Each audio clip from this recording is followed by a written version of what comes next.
Addition of two vectors, जैसे हमने शुरू में बात करी थी कि आप दो फोर्सेस अगर एक लाइन के अलोंग है तो आप उनको बिल्कुल जोड़ना जानते हैं। ठीक है ना, आपको कोई दिक्कत नहीं है उसमें।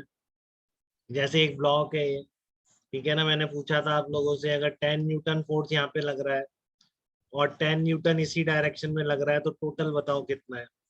तो सब बच्चों ने बता दिया था कि टोटल कितना है, 20 न्यूटन। ठीक है ना।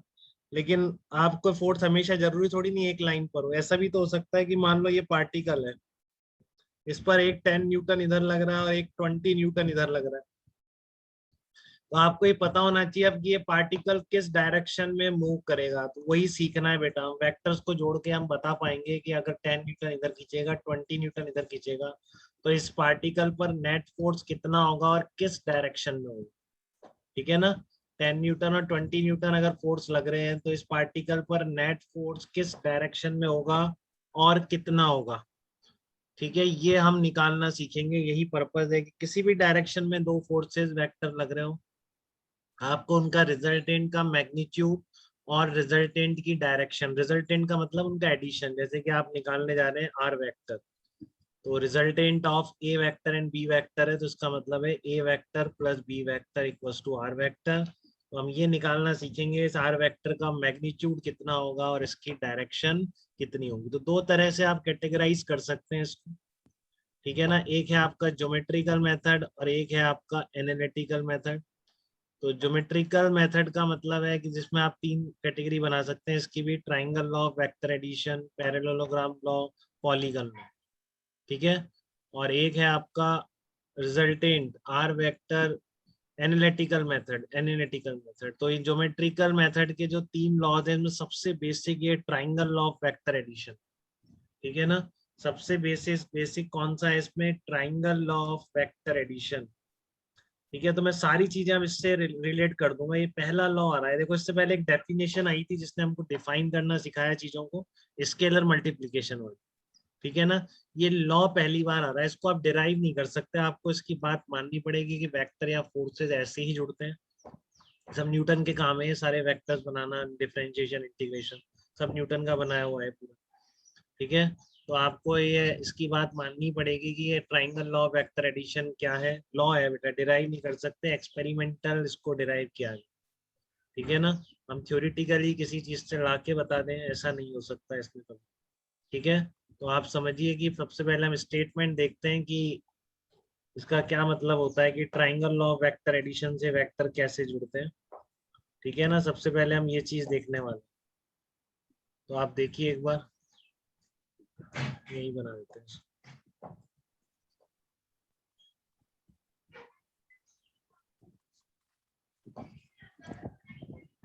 हम्म, तो देखो आप ट्राइंगल लॉ वेक्टर एडिशन से कैसे डील करेंगे। ठीक है। तो मान लीजिए आपका triangle law of vector addition क्या कह रहा है कि मान लीजिए एक पॉइंट है, इस पर इस डायरेक्शन में एक कोई फोर्स लग रहा है। ठीक है। और दूसरा फोर्स इस डायरेक्शन में लग रहा है। तो ये आपका क्या बोलेगा, एक बार देखिए, दोबारा से ड्रॉ करते हैं। ठीक है, आपका कोई दो वेक्टर्स हैं, आपको ऐड करना सीखना है। तो according to triangle law, if two vectors are expressed completely, क्या कह रहा है, if two vectors are expressed completely by two sides of a triangle taken in the same order, same order मतलब कि इसका एरो ऐसे बनाया तो इसका भी मैंने ऐसे बनाया। ठीक है ना। तो स्टेटमेंट क्या है कि आप if two vectors A vector and B vector are expressed completely by two sides of a triangle taken in the same order, then their resultant will be given by last side of the same triangle taken in the opposite order। ठीक है।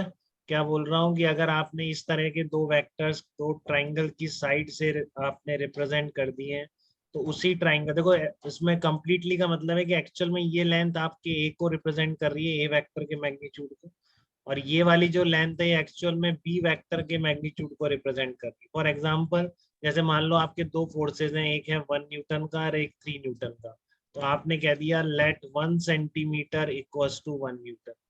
तो ये आपने कितने centimetre की draw करोगे, 1 centimetre की, और ये वाली कितने सेंटीमीटर की ड्रॉ करोगे, 3 सेंटीमीटर की। और एक तीसरी चीज आपको जो गिवन है मैग्नीट्यूड के अलावा है, 2 फोर्स है, 1 न्यूटन 3 न्यूटन, और कितने एंगल पे लग रहे हैं ये भी आपको गिवन है कि मान लो थीटा है 60 30 45 या 40 सब कुछ भी हो सकता है। ठीक है, तो आपको 3 चीजें पता है। एक तो आपको इन दोनों वेक्टर्स के मैग्नीट्यूड पता है जिसको मैं ए और बी बोल रहा हूँ, और एक उनके बीच का एंगल पता है थीटा। ठीक है, तो आपने क्या किया, यहाँ पर 1 सेंटीमीटर की लाइन ड्रॉ कर दी, उससे थीटा एंगल पर दूसरा वेक्टर ड्रॉ कर दिया 3 गुना लेंथ का उसकी 3 सेंटीमीटर। ठीक है ना, तो आपका ये ट्राइंगल बन गया, let's say P Q R triangle बन। ठीक है, अब मान लो आपकी जो ये लेंथ आई, ठीक है ना, मान लो कितनी आ रही है, ये 2.5 आ गई आप। ठीक है ना, ये लेंथ कितनी आ गई, 2.5 सेंटीमीटर की आ गई आपकी ये लेंथ मेजर करने में। ठीक है ना, तो 2.5 सेंटीमीटर कितने न्यूटन के बराबर है, 2.5 न्यूटन के। तो आपका ये आंसर हो जाएगा बेटा। ठीक है ना, क्योंकि ये जो वेक्टर है ये कंप्लीटली रिजल्टेंट को एक्सप्रेस करता है, तो इसकी लेंथ जो होगी that will represent the magnitude of resultant force. ठीक है, और ये एंगल अगर आप मेजर कर लोगे, लेट से अल्फा एंगल अगर आप मेजर कर लेते, या इसको फाई बोलते हैं हम जनरली यहाँ। ठीक है ना, अगर ये फाई एंगल आप मेजर करते हो, ठीक है, तो ये जो फाई एंगल आएगा आपका, ये फाई एंगल यहाँ बना देता हूँ मैं इस तरह का। ठीक है, ये आपका फाई एंगल जो आएगा tan फाई। ठीक है ना, तो ये tan फाई किसको रिप्रेजेंट करेगा, आपके डायरेक्शन ऑफ रिजल्टेंट को एक्सप्रेस कर। ठीक है, तो क्या किया देखो आपने, if two vectors are represented completely by adjacent sides of a triangle, ठीक है, taken in the same order, then their resultant will be expressed by the last side of the same triangle taken in the opposite order। तो geometrical method है, आपको सही में ऐसे draw करना पड़ेगा, बट ऐसा हम कभी भी नहीं करेंगे। मैंने आपको पहले ही बताया कि हम एनालिटिकल मेथड डेवलप करेंगे, बट इसकी बेसिक प्रोसेस ये बेटा जो मैं बता रहा हूँ। एग्जैक्ट आप 1 का ड्रॉ करते हो, इधर आप 3 का ड्रॉ करते हो, फिर इसको मेजर कर लेते हो, तो ये आपको अपने आप क्या देगा, रिजल्टेंट का मैग्नीट्यूड देगा, और इस एंगल को मेजर कर लोगे तो डायरेक्शन भी मिल जाएगी। तो ये triangle law of vector addition है ज्योमेट्रिकल फॉर्म में। ठीक है ना, ये इस तरह से ज्योमेट्रिकल फॉर्म में triangle law of vector addition है। ठीक है, और अगर मैं अब क्या करूं, उसमें आपको एग्जांपल दे रहा हूं कि मान लो इस तरह का होगा, अगर आप समझ गए तो बताइए triangle law of vector addition की वजह से कि एक वेक्टर मान लो इधर है और दूसरा वेक्टर इधर है, तो इसका रिजल्टेंट क्या होगा, बताइए किन पॉइंट को ज्वाइन करने से रिजल्टेंट मिलेगा। Let's say P Q R है, ठीक है, एक वेक्टर ये वाला है, दूसरा वेक्टर ये रहा। जसवंत बताइए रिजल्टेंट पी आर वेक्टर। हाँ, रिजल्टेंट वेक्टर कौन सा होगा, last side taken in the opposite of, तो ये आपका होगा बेटा P। ठीक है ना, तो इस तरीके से आप कैसे भी कर लीजिए, मान लीजिए ये आपका है और इस तरह से दूसरा वेक्टर जा रहा है, यहाँ पर एंगल सीधी बात है कि ये वाला एंगल बिटवीन टू वेक्टर्स है, ये आपको पहले से पता है। तो इनका रिजल्टेंट क्या होगा, इसको आप अगर ज्वाइन कर देंगे ना लास्ट साइड को, ठीक है, तो ये आपका क्या होगा, आर वेक्टर होगा एडिशन। ठीक है ना, क्लियर है बेटा। तो इसका मतलब इस पॉइंट पर अगर 2 फोर्सेस, एक इसको इधर धक्का मारोगे, एक इधर धक्का मारोगे, तो इस डायरेक्शन के पैरेलल ये पार्टिकल मूव करेगा, इधर कहीं मूव करेगा इसके पैरेलल। ठीक है ना, ये मतलब है रिजल्टेंट फोर्स का। तो ये यस आपका sir. Triangle law of vector addition है, आपको इसका जो स्टेटमेंट है वो आपको नोट्स में मिलेगा ही मिलेगा।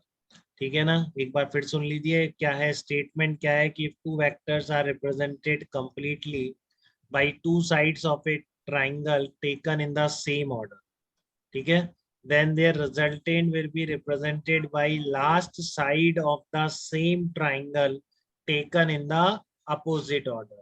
तो ये आपका triangle law of vector addition है, आप कैसे भी देख लीजिए, मान लीजिए एक वेक्टर इधर है और दूसरा वेक्टर इधर आ रहा है, ठीक है, तो इनका रिजल्टेंट कौन सा वेक्टर हो जाएगा, this vector will represent this a vector plus b vector। ठीक है ना, तो आगे की सारी चीजें बेटा, बाकी के दोनों loss, parallelogram law, polygon law, ठीक है ना, ये सारे मैं किससे निकाल दूंगा, मैं सारे triangle law of vector addition से ही निकाल दूंगा। ठीक है ना, तो स्टेटमेंट आपको नोट्स में पूरे लिखेंगे जो मैं बोल रहा हूँ। ठीक है ना, कि triangle law of vector addition क्या होता है। ठीक है, तो अब हम इससे आगे बढ़ते हुए parallelogram law of vector addition सीखेंगे, जो मैं बिल्कुल इससे ही निकाल दूंगा triangle law of vector addition से, बट वो भी कई इंपॉर्टेंट चीजें बताएगा आपको, थोड़ा सा रफ आइडिया बहुत क्लियर कर देता है रिजल्टेंट का। ठीक है, तो देखिए हम parallelogram law of vector addition क्या होता है वो देख रहे हैं।